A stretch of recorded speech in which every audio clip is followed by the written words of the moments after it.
It's been a while since we had a significant change in the Premier League table standings, but I think that's about to change as we enter into match day 28 that will kick off on Saturday when Manchester United host Everton in the early kickoff at 3:30 p.m. East African time, until when we close it on Monday nights at 11 p.m. East African time when Chelsea host Newcastle United.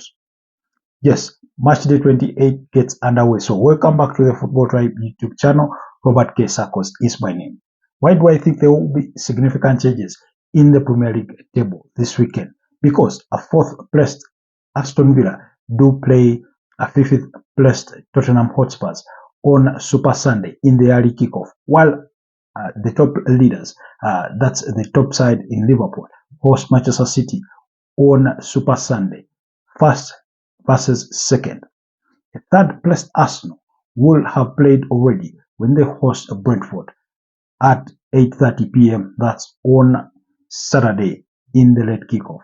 So join me as we review what fixtures will come underway this weekend, as well as a deep dive into some of your favorite teams. As far as who will win that Super Sunday tie, we've already discussed that on this channel. You can check out that video, Liverpool versus Manchester City. But let's get it all through with this review of the Premier League's match day 28. Like I said, the Toffees of Everton, under the charges of Sean Dyche, will visit Old Trafford. Now, Manchester United, their last outing at Old Trafford didn't end in any happy scenes whatsoever, because they lost to Fulham by 2-1 in the last fixture. And just last weekend, they lost the Manchester Derby at Etihad Stadium. So looks like form is not on their side. But they do also face an Everton side who are struggling for results. That's the early kickoff on Saturday at 3:30 p.m. At 6 p.m., we'll have FC Bournemouth face off at damaged Sheffield United. Bournemouth come into this game on the back of a 2-0 victory against Burnley in their previous outing. But still at 6 p.m., we'll have Crystal Palace host Luton Town. Crystal Palace do come into this fixture on the back of a 3-1 loss to Tottenham Hotspurs.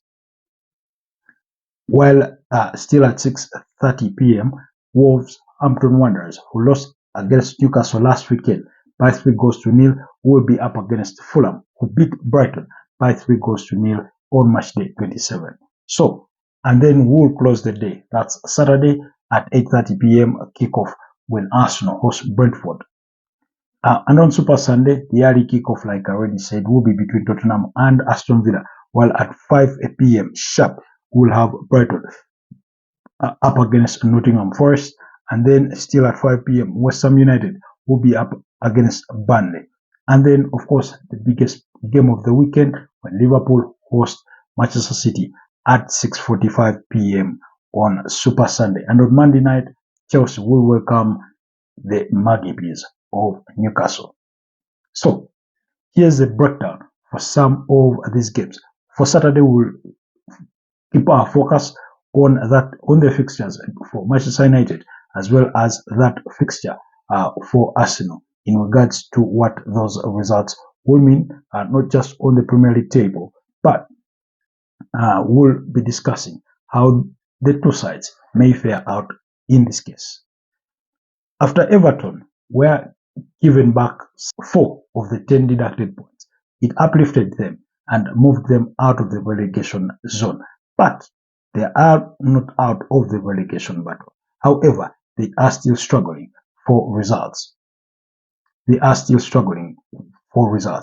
they do face a Manchester United side who have lost their last 2 Premier League games. Now, Everton, on the other hand, have not had it any easier in their last outings, because things are not looking pretty for them, because they were beaten by West Ham last weekend. So, it doesn't look pretty. Anyway, historically, Everton and Manchester United have faced off at least 63 times in the Premier League. United have a fair share of the wins in this particular tie. They have won 40 of those, while while Everton have won just 10, and then Of course, they've had 13 draws overall in this fixture. When you look at the last 5 meetings, that's head to head. Manchester United have come up the better side in this particular fixture. They've won 3 of those, lost 1, and then the other ended in a draw. Last season, they managed to beat Everton, I think home and away. This season, they have already beaten Everton by 3-0, a game that introduced to us Kobe Mino in that Manchester United midfield. And ever since then, it's been quite a liberation for the youngster in that Manchester United midfield. He's become a regular starter and he has affected games most positively in one way or the other. Yes, he did struggle against Manchester City last weekend, but who did struggle against Manchester City? The entire Manchester United team did struggle. Beyond the 8th minute when Marcus Rashford scored that stunner, it was Manchester City that dominated the affairs, with Phil Foden banging a brace in that one as United lost by 3-1, but Erling Haaland scoring the other for Manchester City. So, and when we rewind it a little back, like I said, they were beaten by Fulham, Harry Maguire scoring in that particular game, Alex Iwobi with the late winner in stoppage time, Adama Traore providing the assist as Fulham beat them by 2-1. I think it was Bassey that had opened the scoring for the visitors. Again, in a game where United were outplayed, I thought Fulham dominated that game, in spite of it being a marginal victory for the Cottagers there. So, clearly, but now they do face an Everton side who they've managed to beat 3 out of 5 times in the last 5 meetings. Everton having won just one and the other being a draw.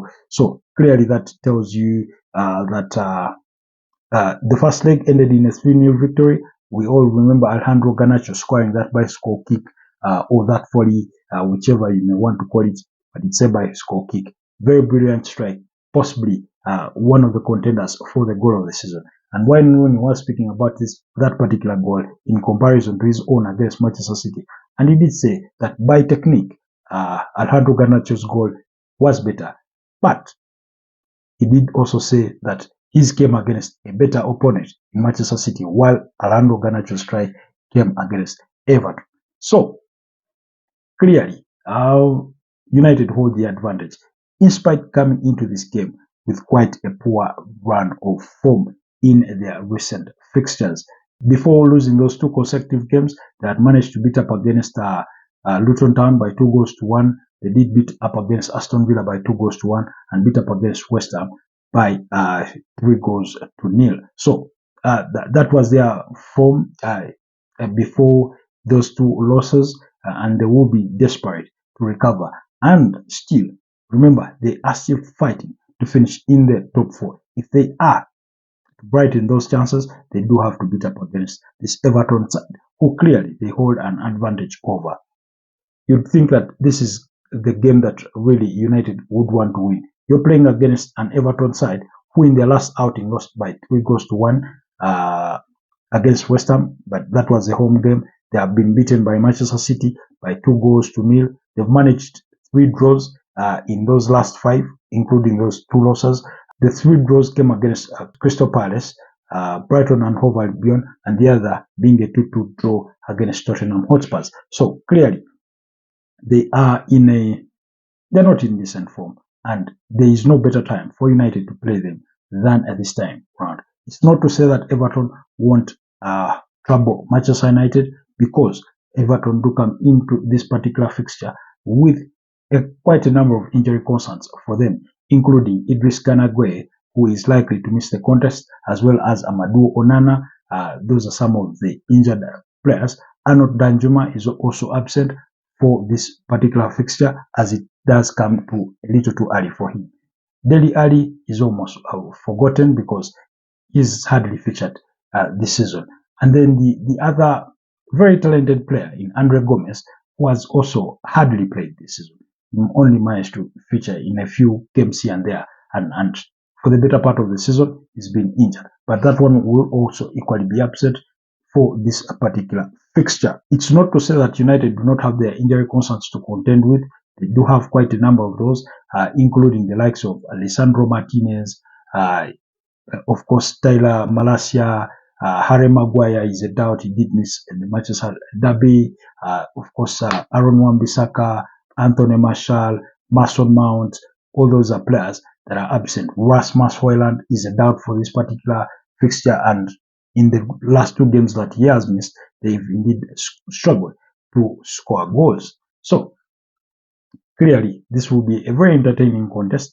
A very physical Everton side, very physical side that United will be facing. On a good day, they have the ability to bully sides because of their physique. They do have those top players, quite very energetic. They like the captain James Tarkowski, Dominic Calvert-Lewin leading that line, Abdoulaye Diakore in that attacking midfield. So they really do have those kind of players. Myakalenko playing that left back. So on a good day, they do have quite the number, those key players that could hurt any other side. On the other side, Manchester United will be looking for some bit of inspiration from the likes of Andre Onana. He didn't have a bad game against Manchester City, but the entire United game were just not up to the task. I thought at least he managed to float in passes, one of them that led to the goal that United did score.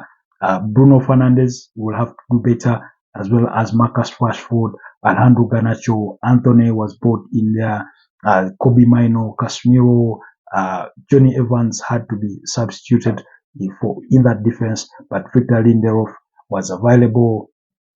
And of course, Rafael Varane and all these other players. Of course, United will still be without the likes of Luke Shaw for that defense because the game may come a little too early for their return. So, what do I think? I do think that United really hold the edge for this particular fixture, given that they've won 3 of the last 5. The last meeting being a 3-0 victory for the Red Devils. Last season, they beat Everton home and away, beating them, I think, by 2-0, and the other fixture, beating them by 2-1. When you rewind it a season again back, that's for the 2021-2022 Premier League season, that's when they had that 1-1 draw, but then United lost the away fixture by 1-0, but the first leg ended in a 1-1 draw. So it's that kind of fixture for this United side, and Erik ten Hag needs to show that he is capable of leading this Manchester United team forward, because reports are starting to clamor around Old Trafford that they should start looking for a potential replacement for Erik ten Hag. We need to see his tactics. We need to see his influence on the team. We need to see results from this Manchester United side. Otherwise, as things stand, they may not make the top 4. And they are playing against a relegation-threatened Everton, who I think come in this particular game when they are in 16th place. So, clearly, all 3 points are there to fight for either side. But anyway, that will be the game that will be played at Old Trafford. Moving on, our other focus will go to the late kickoff for Saturday. That's when Arsenal host Brentford. We all know Arsenal are on form. They've won all their last 5 fixtures. That is without losing, without drawing. They've scored quite plenty of goals, beating Sheffield United by 6-0, beating West Ham by 6-0, beating Burnley by 5-0, beating Newcastle by 4-1, beating up against teams like Liverpool by 3-1. So, and all that. Yes, they are on form, and they do play the Brentford side that do not have form on their side, clearly. They've struggled this season. They've really struggled by the measure of their own standards.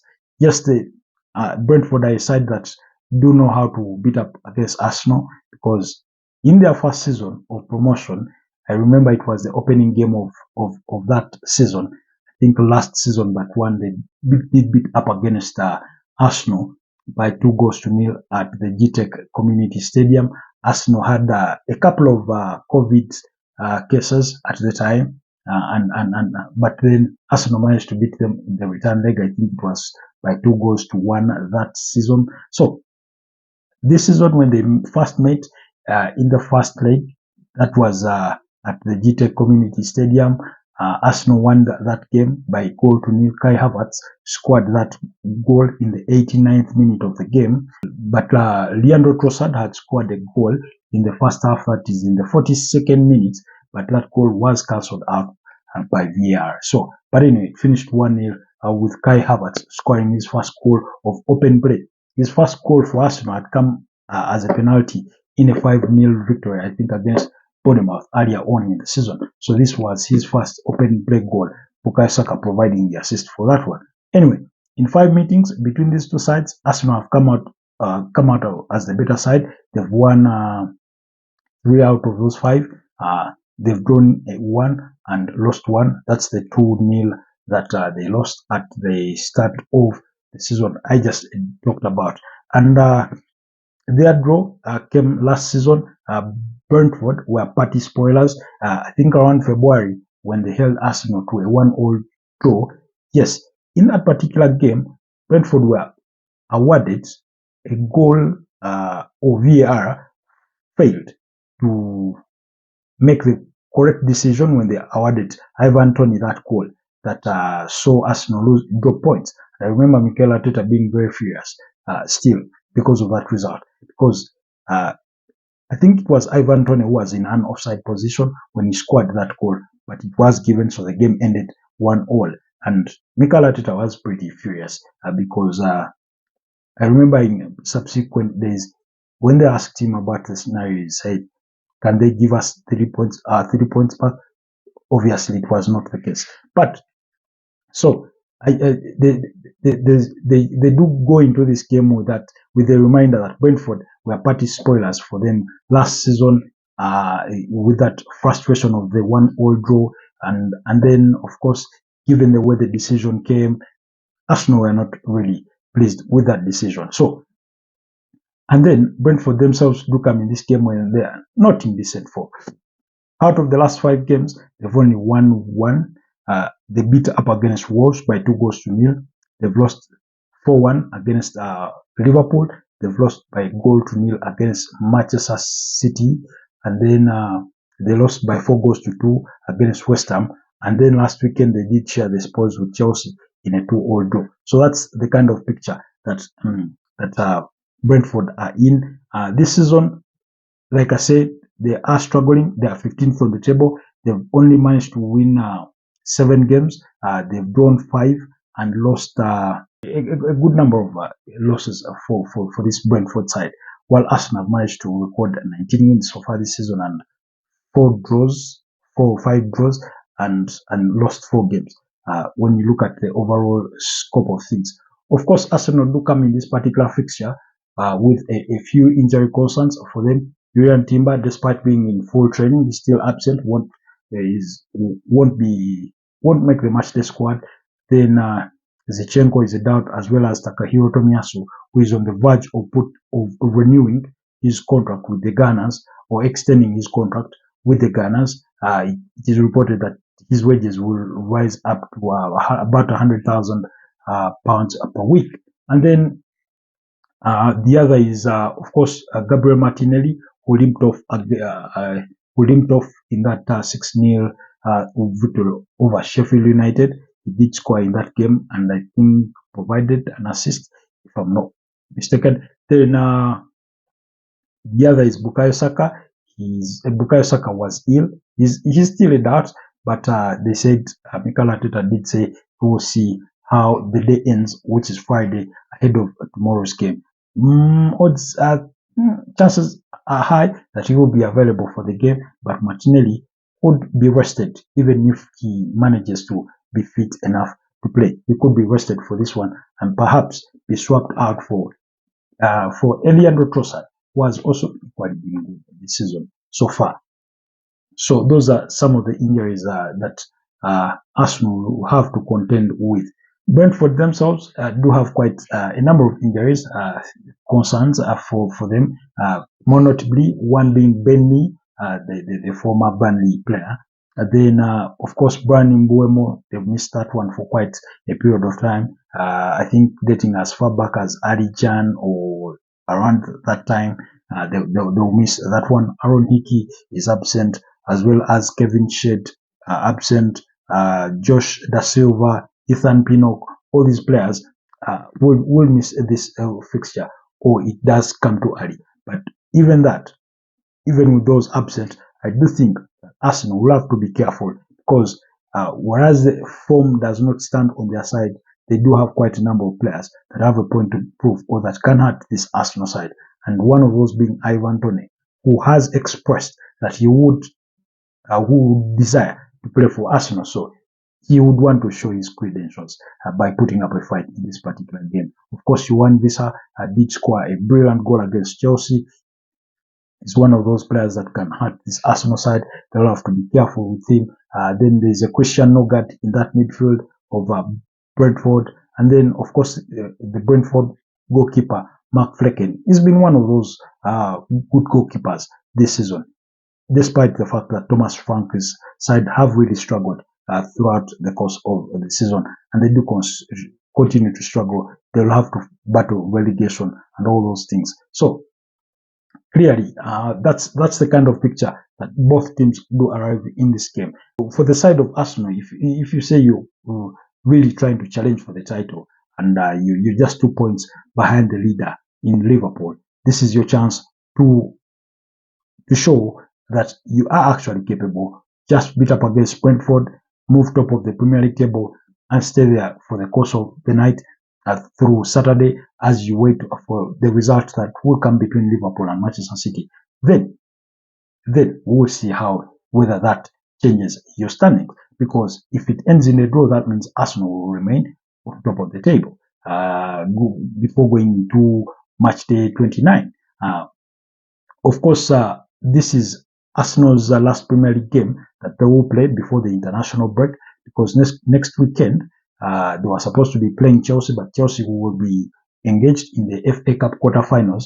The likes of Manchester United will be up against Liverpool. I know Man City will be up against Newcastle. Then there's a one between Wolves and Coventry City.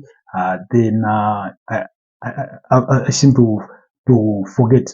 It has slipped my mind who Chelsea do first in the quarterfinals. So that's why Arsenal won't be involved in the Premier League next weekend for match day 29. So that game has been since rescheduled to be played around April. And then when Arsenal come back from the international break, they will have to play Manchester City. So that gives them about a period of almost 3 weeks for some of their players that won't be summoned for the national team.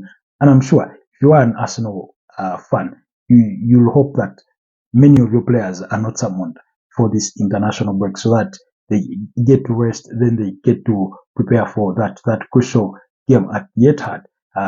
Of course, Arsenal will have discussions with the likes of Ghana so that Thomas Partey stays, although he's just returned back from injury. The likes of Takahiro Tomiyasu, you'd want to use that period to get them back and fit. I give Urian Timber a couple of maybe under 23 games there to feature in those, and perhaps play him in a couple of friendlies in there. And then the likes of Zinchenko, who is now being linked with the move to Bayern Munich or Newcastle. And then try and get Gabriel Jesus, who has since returned, or who has also just returned from injury, fully fit. Those kinds of things, of course. So that's what you'll be praying for. But before the international break, of course, that's next week, Arsenal will play FC Porto in the return leg of the UEFA Champions League. Remember, the first leg ended in a 1-goal defeat for Arsenal. That late winner that was scored by was it Carino? Yeah, yes. So that late winner. So they will be looking to overturn that result if they are to progress to the quarterfinals of the UEFA Champions League. So anyway, that's all. That's it. That will be coming your way. Those are the fixtures that we managed to focus on for match day 28 as far as Saturday action is concerned. For matters of Sunday, particularly that big fixture, like I did say, Liverpool, Manchester City, we've already reviewed that. Do check out the video on our channel. And then tomorrow, perhaps tomorrow, we'll have a deep dive into Aston Villa versus Tottenham Hotspurs. Thank you, and I'll see you next time. Do not forget to like, comment, share, and to subscribe to the channel. Stay blessed and have a beautiful weekend.